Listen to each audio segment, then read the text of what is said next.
ठाकुर जी के कान में बता दिया, बोले लाला सब ब्रजवासी भी कुरुक्षेत्र आए हैं। ब्रजवासी उनका नाम सुनते ही द्वारिकाधीश तो नेत्र खुल गए। नंद बाबा, यशोदा सब आए हैं लाला। ठाकुर जी बस पूछने ही वाले थे कहां हैं सब, तभी एक ने यूं भी कह दी, बोले लाला श्री किशोरी जी भी पधारी हैं। किशोरी जी का नाम सुनते ही तो द्वारिकाधीश भूल गए, अर्चना वर्चना कुछ चल रही है मेरी, उतर गए सिंहासन से। कहां हैं सब, कहां हैं मेरे ब्रजवासी? ब्रजवासियों के मिलने के लिए आतुर हो गए ठाकुर जी। और तभी उस सभा में जो वहां सब इकट्ठे हुए हैं, वहीं हल्ला होने लगा, अरे अरे देखो कौन आए कौन आए कौन आए। ठाकुर जी के कान खड़े हो गए, कौन आयो है? तभी देखें कि अत्यंत वृद्ध अवस्था हो गई है और नंद बाबा और यशोदा मैया लाला की तरफ चलते हुए आ रहे हैं। ठाकुर जी ने आज 100 वर्ष बाद यशोदा मैया को देखा है। यशोदा मैया को देख करके ठाकुर जी के तो रोम रोम कंपित होने लगे, पूरे हाथ पांव कांपने लगे ठाकुर जी के। चरणों में गिर गए नाल। जैसे ही मैया को पता चली लाला मेरे चरणन में बैठो है, तुरंत मैया नीचे झुकी, लाला को उठाए करके अपनी गोद में भर लियो। ऐसा वर्णन आता है कि ठाकुर जी द्वारिका में 2 भुजा में नहीं रहते, 4 भुजा में रहते हैं। तमद्भुतम बालकमंबुजेक्षणम चतुर्भुजम शंख गदायुधायुधम। भगवान का जब जन्म हुआ तो देवकी मैया ने ठाकुर जी को 2 भुजा में नहीं देखा है, चतुर्भुज रूप में देखा है। तो जब ठाकुर जी मथुरा आ गए वापस, तो देवकी मैया एक दिन लाला से आग्रह करती हैं, बोले लाला मैंने जा लाला को जन्म दियो, वाकई तो 4 भुजा हती। तो ठाकुर जी बोले मैया तुम आज्ञा करो तो मैं अब 4 भुजान में ही रहूंगा। बोले अब तक तुमने यशोदा के सुख को विचार किया लाला, ने मेरे सुख को विचार कर ले। वही दिन से ठाकुर जी चतुर्भुज रूप में रहने लगे। इसलिए मथुरा में मथुराधीश भी चतुर्भुज रूप में ही हैं, द्वारिकाधीश भी चतुर्भुज रूप में ही है, और मथुरा के आगे की जो भी लीला है सब में ठाकुर जी चतुर्भुज रूप में है। क्यों? क्योंकि वो देवकी नंदन ठाकुर जी, देवकी के लाला है। ऐसा कह में जैसे ही ठाकुर जी के सामने यशोदा मैया आई ना, तो 2 भुजा अपने आप अंतर ध्यान हो गई ठाकुर जी के, और ठाकुर जी 2 भुजान में ही है गए, और द्वारिकाधीश मानो नन्हे से गोपाल जी बन गए। और भगवान के ब्याह है गए 16,108। भगवान के पुत्र पौत्र पर पौत्र भी जन्म ले चुके हैं। उस अवस्था में ठाकुर जी पहुंच गए। लेकिन जैसे ही यशोदा मैया आई तो ठाकुर जी ऐसे बिलक बिलक करके रोने लगे जैसे कोई 3 वर्ष को बालक अपनी मैया की गोद में चढ़ जाए। दोनों पामन से यशोदा मैया की कमर लपेट ली और दोनों हाथन से यशोदा मैया को अंक में भर के ठाकुर जी खूब रो रहे हैं। बोले मैया तू बहुत दिनान में आई है, मुंह को तेरी बड़ी याद आवे। मैया मेरी एक प्रार्थना सुन ले, अवई मुंह को अपनो दूध पान करा। भगवान की 16,000 पटरानियां खड़ी हैं, भगवान के पुत्र पौत्रादि सब खड़े हैं, और सबके मध्य बीच आंगन में यशोदा मैया की गोद में पौड़ करके ठाकुर जी दुग्ध पान कर रहे हैं। अद्भुत प्रेम मिलन है ब्रज द्वारिका का। ये दृश्य देखकर के रुक्मणी आदि सब पटरानियां स्तब्ध हो गई, भगवान के पुत्र पौत्रादि सब स्तब्ध हो गए, सब घुटनों पर बैठ गए, सब नतमस्तक हो गए यशोदा मैया के आगे। अत्यंत वृद्ध, भगवान की आयु है 100-110 वर्ष के आसपास। तो सोचो यशोदा मैया तो 80 वर्ष की हती जब ठाकुर जी को जन्म भयो। अत्यंत वृद्ध अवस्था है यशोदा मैया की, और ठाकुर जी यशोदा मैया के वक्ष से लिपट करके उनके दुग्ध को पी रहे हैं।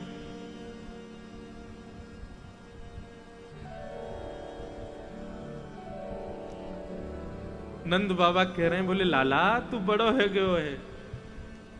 अरे लाला तू द्वारिकाधीश है गयो, देख सबरी बहू रानी खड़ी है, जे कहा कर रो लाला।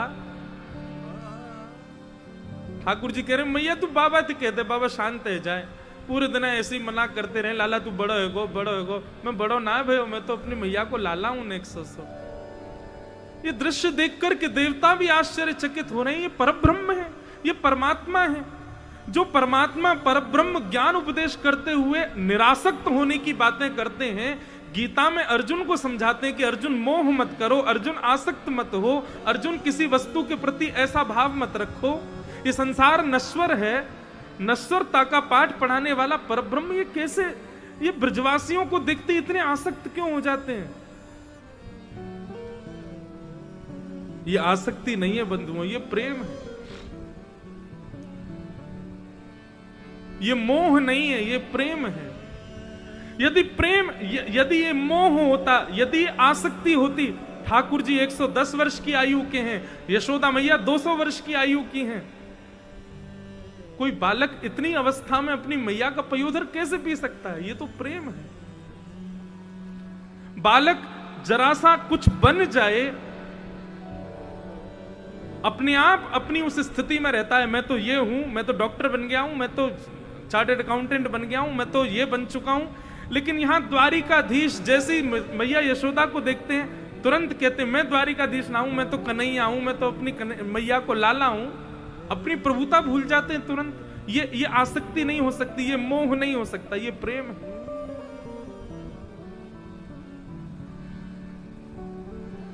ऐसा सूर्य ग्रहण का उत्सव हुआ, पनारे बह रहे हैं द्वारिका के लोगों के नेत्रों से। द्वारिकाधीश की ऐसी स्थिति। देवकी मैया को पता चला कि यशोदा जी आई हैं। यहां लाला गोदी से उतर गए, यशोदा मैया अपने स्थान पर खड़ी भई। इतने में ही सामने से देवकी मैया आई। यशोदा मैया को जैसे ही पता चली कि देवकी मैया सामने आई हैं, यशोदा मैया जमीन में लेट गई देवकी मैया के सामने, और देवकी मैया के चरण पकड़ करके कह रही हैं, बड़े भाग्य हैं तुम्हारे देवकी, बड़ी बड़ी भागन हो बहन तुम, जो मेरे हृदय को लाला, मेरे मेरे मेरे प्राणन को आधार आपने जन्म दियो। ये आपको बड़ भाग्य है। यहां यशोदा मैया चरणन में लेट रही हैं, वहां से देवकी मैया यशोदा मैया के चरण में, अरे बहन तुम ऐसा मत करो, तुम्हारी कृपा से ही लाला मुकु प्राप्त भयो। अद्भुत है ब्रज द्वारिका मिलन।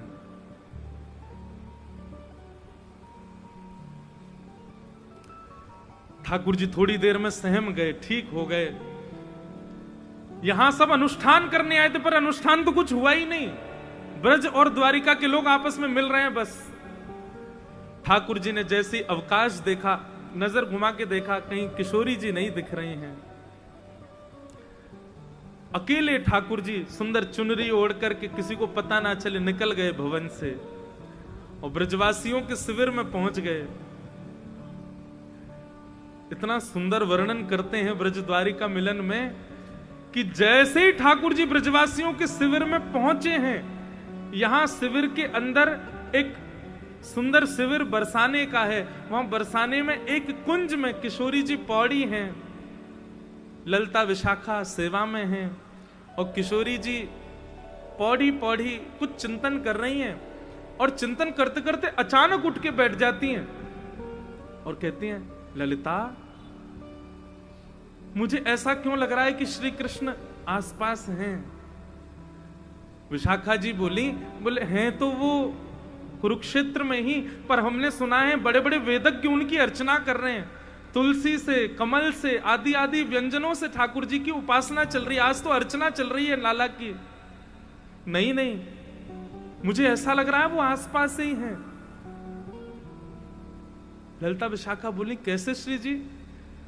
बोले अभी व्यार चली तो ये शिविर को द्वार थोड़ा सा खुलो तो बाहर की जो हवा आई ना, वह हवा में कृष्ण के तन की सुगंधी है।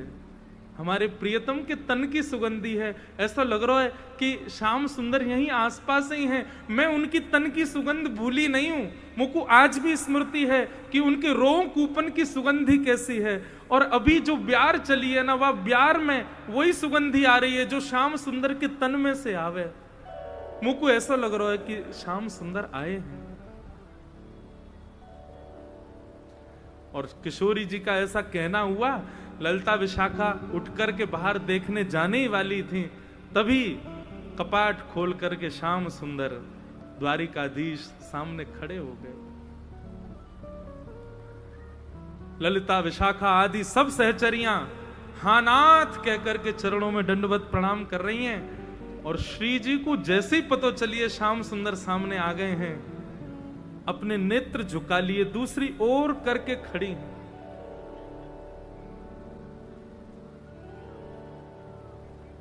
ठाकुर जी कह रहे हैं, श्यामा जी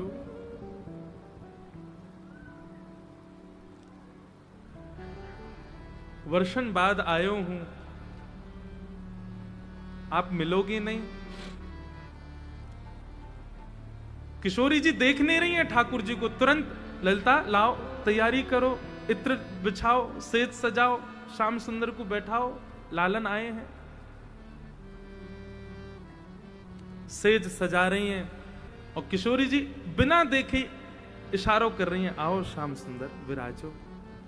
और स्वयं किशोरी जी नीचे सिंहासन पर टेक लगा करके बैठी हैं, ऊपर नहीं विराज रही हैं। मानो संकेत कर रही हैं, अब आप राजाधिराज हैं, अब आप द्वारिकाधीश हैं, आप हमारे ब्रज के कुंवर थोड़े ही हैं जो मैं आपके बगल में बैठूं, मर्यादा है। ठाकुर जी ने अपना द्वारिका का राज मुकुट उतार करके नीचे रख दिया, किशोरी जी के चरणों में पधरा दिया और अपने माथे से किशोरी जी के अंगुष्ठ में प्रणाम कर रहे हैं। हे श्यामा जी, अनुग्रह करो, कृपा करो, या प्रकार मुझको श्रम मत कराओ, आपको या स्थिति में मैं ना देख सकूं। आप तो सब जाने, लीला संवरण के लिए, लीला विस्तार के लिए मेरो ब्रज से जानो बहुत आवश्यक है। मैं आज क्षमा मांगवे आया हूं, मैंने बहुत बड़ा अपराध किया, पर हे किशोरी जी, एक दिन भी आपकी स्मृति के बगैर मैं नहीं रहा हूं। किशोरी जी कह रही हैं, 100 वर्षन की क्षमा के लिए आप क्षण भर के लिए आए हो, निश्चित ही आपको तो वापस जानो है। 100 वर्ष को श्रम देकर के लालन आप क्षण भर की क्षमा मांगवे आए हो, ऐसा तो है नहीं आप सदा कुंज में रहोगे, आप तो वापस जाओगे। तो 100 वर्षन की क्षमा भी लगभग 100 वर्ष की तो होनी चाहिए ना।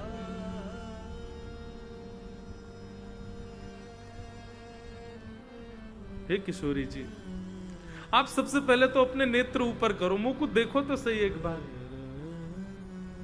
किशोरी जी अपने नेत्रन से ठाकुर जी को देख रही हैं।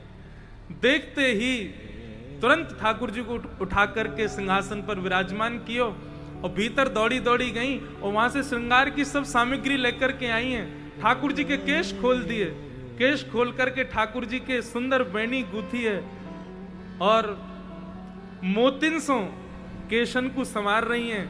तिरछो सो मुकुट, जो ब्रज के लाला को श्रृंगार है, वो ब्रज के लाला को श्रृंगार स्वयं किशोरी जी कर रही हैं आज श्याम सुंदर को। ललिता विशाखा की स्थिति ऐसी है, बार बार मूर्छित हो रही हैं देख करके। ठाकुर जी को मुकुट पधराए हो, ठाकुर जी को सिरपेच धारण कराए हो, कानन में सुंदर कुंडल धारण कराए, पत्रावली को श्रृंगार स्वयं श्री जी अपने हाथन से कर रही हैं, केसर घिस करके ठाकुर जी को जो ब्रज में श्रृंगार है वैसा श्रृंगार किशोरी जी कर रही हैं।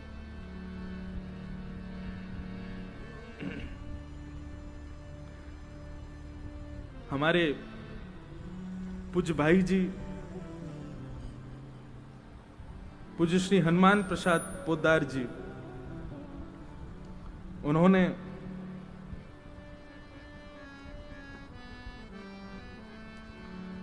षोडश गीत गाए हैं। उन षोडश गीतों में एक गीत मुझे अति प्रिय है।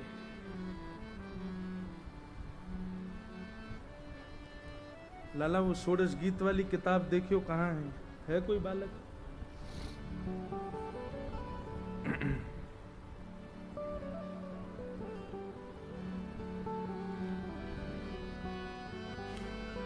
उसमें एक पंक्ति, एक गीत किशोरी जी गाती हैं ठाकुर जी के लिए, और ठाकुर जी गाते हैं किशोरी जी के लिए।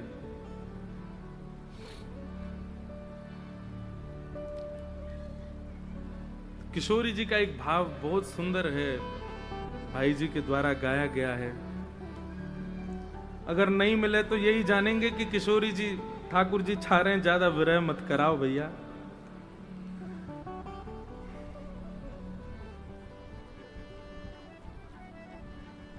मिल गए।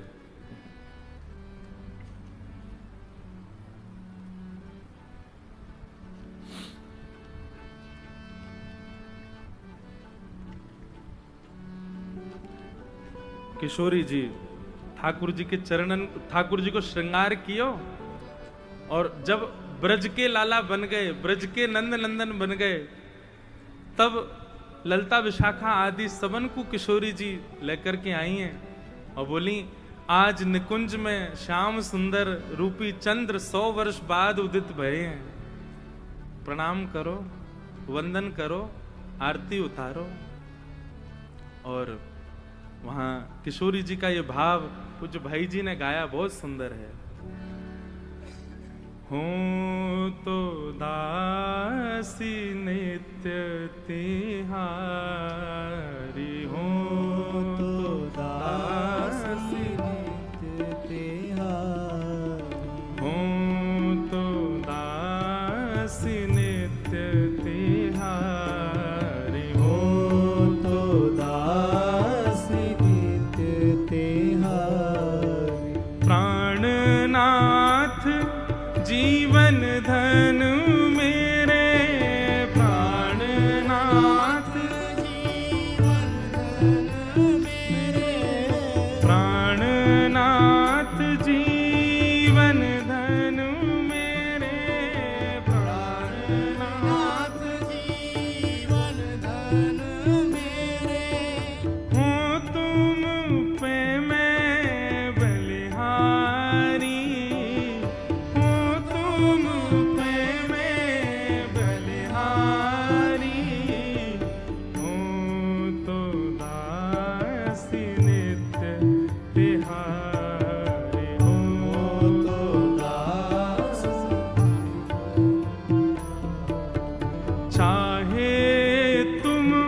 अति प्रेम करो, तन मन सो मोहे बिसराओ। चाहे तुम अति प्रेम करो, तन मन सो मोहे बिसराओ, तन मन सो मोहे अपनाओ। चाहे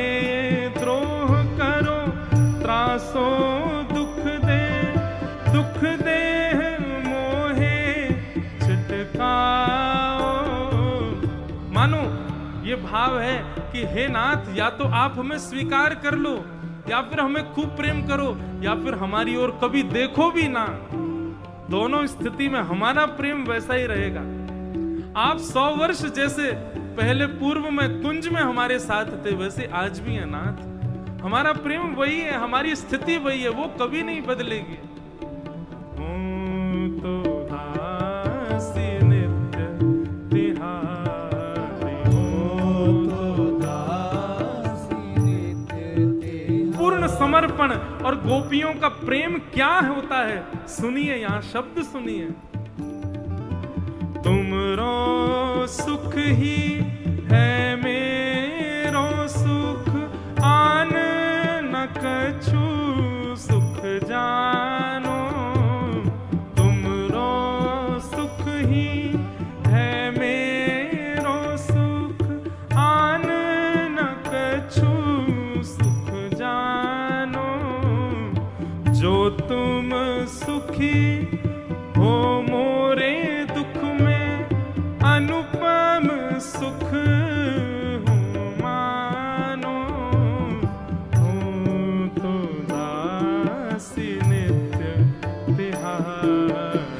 हो तो दासी नित्य तिहारी।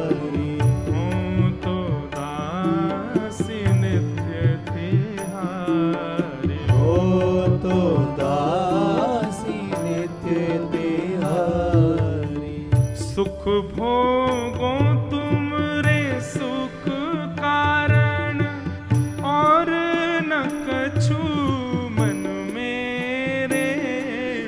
सुख भोगो तुम रे सुख कारण, और न कछु। मेरी कोई अभिलाषा नहीं है, मेरी कोई इच्छा नहीं है, मैं तो वही कर रही हूं जो जिसमें आप सुखी हो। मैं सुख भी यदि भोग रही हूं, यानी मैं जल भी पान कर रही हूं प्यास बुझाने के लिए नहीं, इसलिए क्योंकि आपको अच्छा लगेगा। मैं भोजन कर रही हूं इसलिए नहीं कि भूख लगी है, इसलिए कि आपको सुख मिलेगा। तुम ही सुखी नित देखन चाहो, निस दिन सांझ सवेरे। तुम ही सुखी नित देखन चाहो, निस दिन सांझ सवेरे।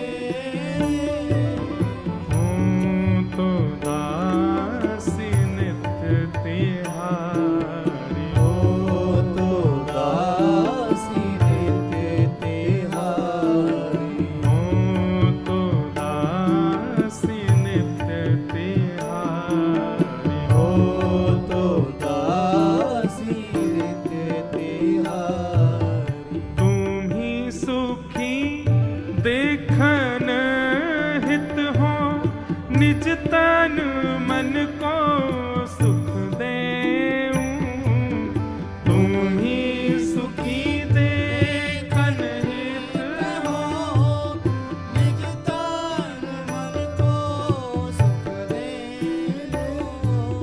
तुम ही समर्पण करी अपने को, तब रुचि को सेऊं। तुम ही समर्पण कर अपने को, नित दाव रुचि को सेऊं। हो तो दासी नित्य तिहारी, हो तो दासी नित्य तिहारी। अब जो अंतिम पंक्ति है ना, किशोरी जी इतनी देर से गा रही हैं, तो अंतिम पंक्ति अब ठाकुर जी गा रहे हैं। किशोरी जी को उठा करके अपने बगल में बिठा रहे हैं, ठोड़ी पर अपने कर कमल पधरा करके अब ठाकुर जी कहा कह रहे हैं। तुम मोहि प्राणेश्वरी हृदयेश्वरी, कांता कहीं सुच पावो। तुम मोहि प्राणेश्वरी हृदयेश्वरी, कांता कहीं सच पायो। हे श्यामाजू, आप मेरी प्राणेश्वरी हो, मेरी हृदयेश्वरी हो, और ठाकुर जी कह रहे हैं कांता कहीं सुच पावो। जब मुझे कोई राधा कांत कहता है ना कि मैं आपका पति हूं, आपका प्रियतम हूं, आपका परमेश्वर हूं, मुझे आप मेरी गृहिणी है, मैं आपका गृहेशु हूं, ऐसा कहकर के जब कोई कहता है ना तो मेरे रोंगटे खड़े हो जाते हैं, मुझे बहुत सुख मिलता है। मुझे आपका कांत कहकर के कोई कहे, इससे बड़ा सुख संसार में मुझको और किसी भाव से नहीं मिलता। श्यामाजू, दुनिया के लोग सहस्त्र नाम मेरे गावे, लेकिन मुझको उसमें इतना सुख नहीं, पर सहस्त्र नाम गा करके केवल इतना कह दे, हे राधा कांत, हे राधा रमण, हे राधा वल्लभ, मुझे इतना सुख मिलता है हे श्यामाजू कि मैं आपको हूं, वहां से ये प्रतीति होवे कि आप मेरी हो। तुम मोहि प्राणेश्वरी हृदयेश्वरी, कांता कहीं सुच पावो। तुम मोहि प्राणेश्वरी हृदयेश्वरी, कांता कहीं सच पावो। याते हो स्वीकार करो सब, यद्यपि मन में सकुचाऊं। याते हो स्वीकार करो सब, यद्यपि मन में सकुचाऊं। हो तो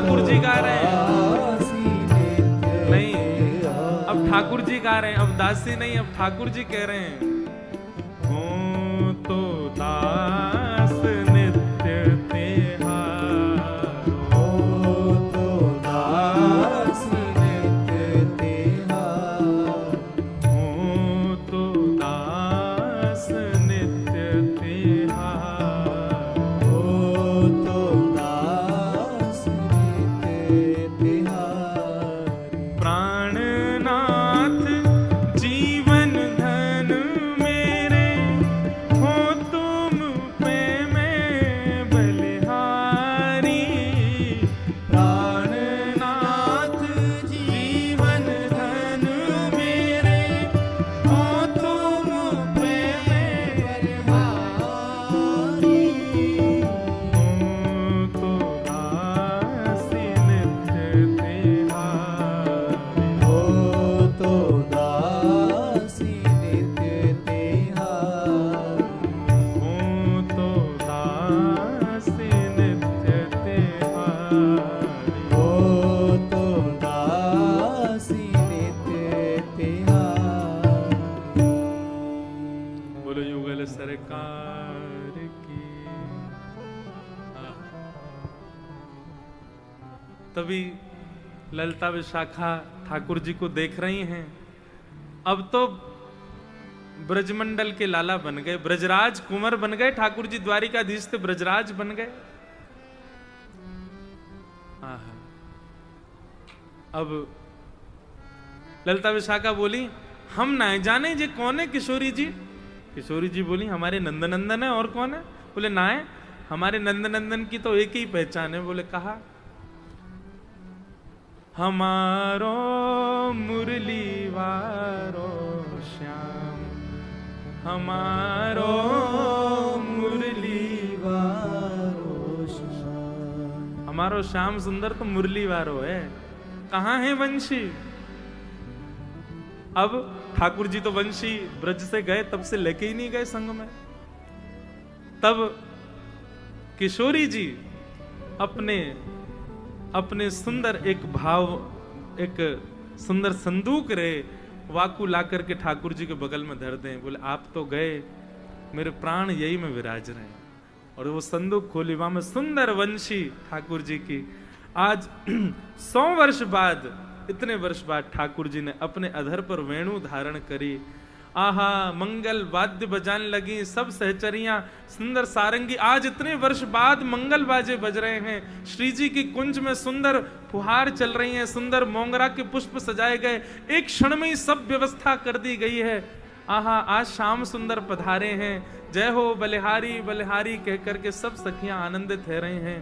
और वह कुंज में आज किशोरी जी के संग ठाकुर जी को फिर पुनः रास बिहार भयो। ठाकुर जी रास बिहार कर रहे हैं, रास बिहार भयो। बोलो वृषभानु दुलारी की, रास राशेश्वर भगवान की, राधा कांत की, श्री राधा रमण लाल की। दोनों उनको पुनर्मिलन भयो। और बंधुओं, ये तो देखो भागवत जी की लीला के अनुसार ठाकुर जी ब्रज से गए और 100 वर्ष बाद ये भाव भी रसिक जनन को है कि श्री जी से मिलना भयो और फिर ठाकुर जी को रास बिहार पुनः भयो। परंतु हमारे ब्रज के भाव में तो ठाकुर जी वृंदावन छोड़ के कभी गए ही नहीं। ठाकुर जी आज भी वृंदावन में विराज रहे हैं, आज भी किशोरी जी के साथ नित्य विहार कर रहे हैं। ऐसे ब्रज द्वारिका मिलन महोत्सव को भाव सुनाए हो गए। सायकालीन समय है गयो, ठाकुर जी श्याम सुंदर वेश में ही वापस गए। आहा, द्वारिका के लोगों के मध्य जैसे ही ठाकुर जी प्रकट भय पहुंचे, वैसी ठाकुर जी ने पजम्मी पहनी है, वैसी घेरदार बाघा पहनो है। ठाकुर जी ने ऊपर पीतांबरी पहनी है, ऐसे सुंदर पत्रावली बना रखी है। ठाकुर जी ने टेढ़ो सो मुकुट पहनो, मोर पिछ धारण कियो, पाग के ऊपर सब श्रृंगार कियो है, केश खुले भये हैं, पैरन में महावर लगी है, हाथन में सुंदर केसर युक्त चंदन की महावर लगी है। ऐसे सुंदर ठाकुर जी वंशी हाथ में लेकर के जैसे ही द्वारिका के लोगन के बीच पधारे, तो जैसी स्थिति ब्रजवासीन की ठाकुर जी को देख करके है जाए, नैन भर देखूं नंद कुमार, वैसी स्थिति द्वारिका की अब सब सहचरीन की, सब भगवान की पटरानी इनकी है कि सबके चित्त में गोपी भाव प्रकट है गयो, सब ठाकुर जी को वैसे प्रेम भाव से देखने लगे। मानो रुक्मणी आदि तो ठाकुर जी से निवेदन कर रही हैं, हे श्याम सुंदर, हे द्वारिकाधीश, अब तो ऐसे ही रहो, अब तो आपको श्रृंगार ऐसे ही रहे। ऐसे ठाकुर जी को ये ब्रज द्वारिका मिलन महोत्सव भयो। बोलो द्वारिकाधीश की जय।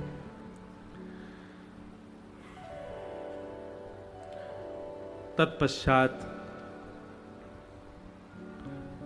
आगे भगवान के परम सखा श्री सुदामा जी की कथा आती है कि कृष्णस्यासीत् सखा कश्चित् ब्राह्मणो ब्रह्मवित्तम विरक्त इंद्रियार्थेषु प्रशांतात्मा जितेंद्रिय। मेरे मन में बार बार भाव आ रहे हो कि मैं ये कथा ब्रजद्वारिका मिलन की या को ज्यादा विस्तार करूं ना हूं, सूक्ष्म भावी रहने दूं, हर जगह नए करूं। जब द्वारिका में इस बार लाल जी का उत्सव था तो वहां थोड़ा विस्तार किया था, पर आज ये विस्तार को मेरो भाव ही ना हो। पर क्यों भयो? तभी मेरो ध्यान गयो कि सिर पर ठाकुर जी की पाग विराजमान कर दी मुखिया जी ने आके, और विनोद बाबा के यहाँ से किशोरी जी की चुनरी आ गई, तो श्री लाल और लाडली जी को यही मिलन है गयो। दोनों उनको मिलन है कि मानो दोनों ने चित्त में आए करके कही। अब आज गिरवरधारी श्री गिरिराज जी की ये पावन कथा विश्राम करके जा रहे हो लाला, तो एक बार नेक मिलन करवाए जा, कुंज में हम दोनों उनको बैठाए जा, वाके बाद तू कथा विश्राम करियो। तो मानो आज कुंज में ठाकुर जी विराज जाए, वाके लिए ये सुंदर लीला ठाकुर जी ने प्रकट करवाई है। मैं अपनी स्थिति में नहीं था, मैं अपने आप विचार करके तो बोले ही ना पाऊं। ये सब श्यामा श्याम के भाव हैं, जो वो प्रकट करवा दें वो प्रकट है जाए। अब ठाकुर जी कुंज में विराज गए दोनों, अब कथा विश्राम के ओर चलनी चाहिए, अब लीला को विश्राम की ओर ले चले। तो भगवान के परम सखा श्री सुदामा जी की कथा बताई। ठाकुर जी के सखा सुदामा जी के 3 लक्षण यहां प्रमुख बताए। भगवान की नवदा भक्ति है, 9 भक्तियों में सब भक्ति आप प्राप्त कर सकते हो, पर 2 भक्ति ऐसी हैं जो ठाकुर जी की इच्छा से ही आप प्राप्त कर पाओगे। उसमें प्रथम भक्ति है पाद सेवनम, चरण सेवा, और दूसरी भक्ति सख्य, ठाकुर जी के सखा। 9 भक्ति हैं, श्रवणम कीर्तनम विष्णु स्मरणम पाद सेवनम अर्चनम वंदनम दास्यम सख्य आत्मनिवेदनम। इन 9 भक्ति में 2 भक्ति ऐसी हैं जो ठाकुर जी अनुग्रह करेंगे तो ही आपको प्राप्त हो सके, नहीं तो प्राप्त नहीं होगी। पहली चरण सेवा, ठाकुर जी की निज सेवा सबको प्राप्त नहीं होती।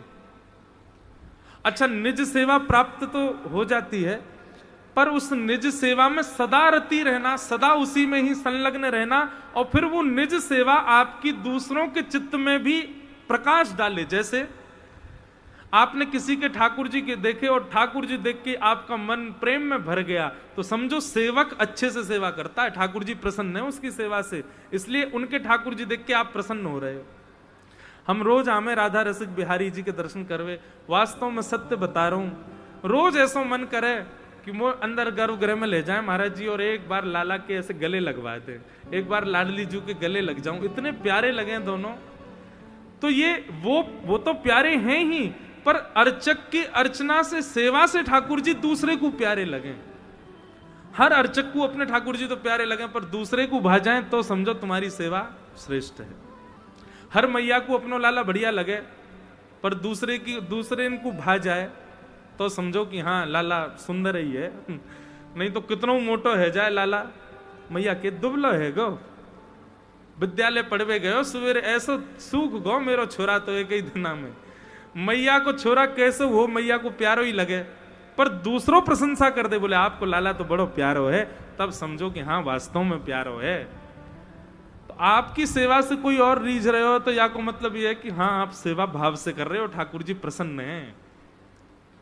अब वृंदावन में मंदिर तो हजारों हैं, पर बिहारी जी को देखवे कोई काई को मर रहे हैं सबरे हैं, मही काई को भीड़ लग रही है, क्यों? स्वामी जी के ठाकुर जी हैं, स्वामी जी के हृदय से तराशे गए लाल जी हैं, वो स्वामी जी के हृदय के भाव से निर्मित भय हैं, या हमारे सबन को उभारे हैं। जो देख ले एक बार महाराज वही उनकी छटा पे न्योछावर रह जाए ठाकुर जी को देख के। श्री राधा वल्लभ लाल जी क्यों प्रिय लग रहे हैं? हितरवंश महाप्रभु के सेवा के ठाकुर जी हैं, और पूर्व में महादेव ने खूब सेवा करी है। श्री राधा रमण लाल जी क्यों प्रिय लग रहे हैं? गोपाल भट्ट गोस्वामी की वेदना से प्रकट हुए हृदय के ठाकुर जी हैं, उनने सेवा करके लाल जी को इतना प्यारो बनाए हो, यही हमारे सबको प्यारे लग रहे हैं। तो पाद सेवनम, ठाकुर जी की निज सेवा, ये सबको प्राप्त नहीं होती। जिससे ठाकुर जी रीझ जाएं उसी को देते हैं ठाकुर जी अपनी निज सेवा, अपने स्पर्श की सेवा, सबको नहीं देते। और एक बात विश्वास मानिए, आज आपसे सेवा करा रहे हैं ठाकुर जी, आपके बाद किससे सेवा कराएंगे? ठाकुर जी ने पहले ही चुन रखा होगा, उसको ढूंढ रखा होगा, योजना बना के एक दिन ठाकुर जी के पास चले हो जाएंगे। सेवा शिष्य परिशिष्य में तो जाती है, आज आपके पास है तो कल आपके ही भले ही वंश में किसी के पास जाए, पर किसी और को ठाकुर जी पहले ही चुन लेंगे। श्री कुंभन दास जी के चरित्र में तो वर्णन आता है, कुंभन दास जी के 7 पुत्र थे। कितने? 7। पर कुंभन दास जी से कोई कहता आपके कितने पुत्र, तो कहते मेरे 1.5 पुत्र हैं। कितने? 1.5। बोले क्यों? बोले एक पुत्र तो चतुर्भुज दास, वो पूरा भक्त है भगवान को, या हमारे एक मेरो पूरा पुत्र है। और बोले दूसरो आधो पुत्र का एक, बोले वो सेवा ना करे ठाकुर जी की, बस गौ सेवा करे, हमारे आधो बेटा है मेरो, पूरा ना है। 1.5 पुत्र मानते थे, ठाकुर जी के सेवा से संबंध मानते थे श्री कुंभनदास जी। तो भैया ये चरण सेवा सबको प्राप्त नहीं होती, और सबको प्राप्त हो चुकी है, सबके घर में ठाकुर जी हैं। अब प्रयास करो कि दूसरे को भा जाए आपकी सेवा, कोई आकर के वाह वाह आह कह करके नेक देर डट जाए आपके लाल जी के सामने, तब समझियो कि ठाकुर जी प्रसन्न है आपकी सेवा से। महाराज दृष्टि कई जगह सेवा देखते हैं, कई ठाकुरों की दृष्टि नहीं हटती उनसे। ऐसा करे पता ना कि ये बोल रहे हैं का ठाकुर जी कछु कहना चाह रहे हैं का, इनके नेत्र अभी मटक रहे हैं का, ये कछु अभी बोलेंगे अभी कूद पड़ेंगे नीचे। ऐसे कई इनके ठाकुर जी को देख करके अनुभव होवे, वहां से यही विचार होवे कि या की सेवा में भाव है, यही हमारे ठाकुर जी दिख रहे हैं। और हमारे श्री राधा रसिक बिहारी जी तो बड़े प्यारे हैं। हमारी अभी आपने गौरांगी रसकुंज में दर्शन नहीं किए, वहां के लाल जी तो श्याम सुंदर हैं। यहाँ तो गौर वर्ण की किशोरी जी और गौर वर्ण के लाल जी बड़े प्यारे ठाकुर जी। अभी हमारी पूनम दीदी के ठाकुर जी, उनको देख करके भी ऐसा भाव आवे, नेक्स्ट से लाल जी हैं और श्याम सुंदर। कल तो किशोरी जी ऐसी चुनरी ओढ़ करके बैठी, वहां पे भी इतना सुख मिल रहा है दोनों जगह, तो मतलब कहा बताएं, कुछ इधर भी रहा कुछ उधर भी रहा। श्री बिंदु जी के भाव है, पर वो वहां रघुनाथ जी के भाव से कहते हैं, पर यहाँ तो दोनों ही नंदलाल बैठे हैं, एक तरफ गौर लाल, अच्छा गौरांगी नाम वहां के लाल जी को, लेकिन गौरांगी रस तो बरस रहो इनके ठाकुर जी पे, ये गौरांगी से है। आपके कुंज को नाम गौरांगी, पर लाल जी तो यहाँ के गौरांगी हैं। गौर किशोरी जी को प्रभाव पड़ गया उनके ऊपर। एक लाली आई है यहाँ पे, वाने अपना एक भाव सुनाया मोको। मैं जिस दिन कह रहा था चिंतन किया करो, मानसी में दर्शन किया करो लीला का, उसको इतने सुंदर दर्शन हुए, उसने मुझे सुनाए सुबह आके, बोले महाराज जी ऐसा भाव आया कि ठाकुर जी और किशोरी जी दोनों अमावस्या के दिन मिल रहे हैं। मैंने कि ओहो ये तो बहुत बहुत खतरनाक समय आ, अमावस्या लाला तो दिख ही नहीं रहे होंगे अमावस्या पे, वो तो यही मारे किशोरी जी पूर्णिमा पे ही मिले, वो कम से कम दिखेंगे तो, नहीं तो खो जाएंगे। लाला तो कहना पड़े ने हंस जा लाला, तो दांत पता चल जाएगी यहाँ खड़ो है। तो लाली सुना रही कि महाराज जी ठाकुर जी और किशोरी जी दोनों अमावस्या पे मिले यमुना के तट पे। ओहो, मैंने कि किशोरी जी को तो श्रम है, को ढूंढवे में ठाकुर जी है। तो बोले किशोरी जी बैठी हैं और मन में विचार कर रही हैं। भाव तो बहुत और भी सुंदर है, पर मुझे जितना समझ आया मैं बता रहा हूं। किशोरी जी मन में विचार कर रही हैं, काश आज पूर्णिमा होती, लालन दिख रहे होते, इनको सुंदर स्वरूप निहार करके आज देखती कैसो श्रृंगार है। एक जगह पद है, मुझको पद स्मृति में नहीं है, मैं वह पद को बहुत दिन से ढूंढ रहा हूं, मैंने एक बार पढ़ो, मिल ही नहीं रहे हो। वह पद को ऐसा भाव है कि किशोरी जी श्रृंगार करके आवे और ठाकुर जी दूर से किशोरी जी को देखें। अगर किशोरी जी ने नील गहरावदार कछु पहनो है और वाके ऊपर अगर गुलाबी चुनरी पहनी है, तो ठाकुर जी को संकेत मिल जाए, ओहो मतलब सरोवर, और वो भी सरोवर जहां में कमल उग रहे हूं वहां मिलेंगी आज। ये नील वर्ण के पोशाक और वाके ऊपर जो गुलाबी चुनरी है, गुलाबी कमल है गए, और नील पोशाक माने सरोवर, तो नीले सरोवर में जहां कमल उग रहे हो लालन आज वहां मिलेंगे, वहां रास होएगो।